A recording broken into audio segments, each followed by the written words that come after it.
Assalamualaikum warahmatullahi wabarakatuh. Nami abdi aya saalre di kelas 10 43.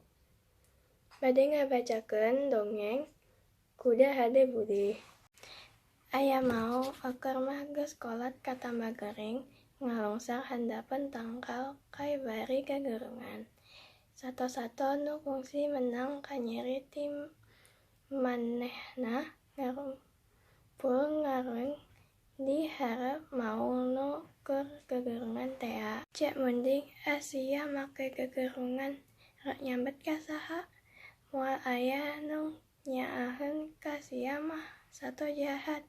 Mending ngomongna kitu bari ngagadil mau nu keur gagerungan. Palakuan mending kitu sakabeh sato nu harita aya di dinya sareurih ake-akean.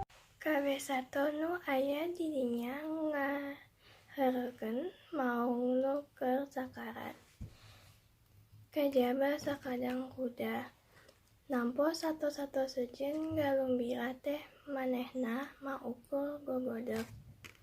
Cek domba, kunaon sakadang kuda kalah gogodeg kitu. Lain teh jeta si belang teh ku sampean. Lain baheula si belok diketuk. Tembak kuda, kaula mah lain teu ngewa kana kalakuan maung teh. Waktu euk kaayaanana pan keur gering barna. Manehna teh keur sakarat.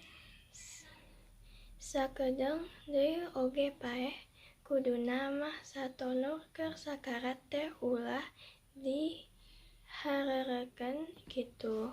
Lanceuk batur teh rajen kaaya ka wanita anu keur sakarat. Sanggeus ngadenge omongan kuda kitu, sakur sato nu aya di dinya jempeu sarta pating laleos ka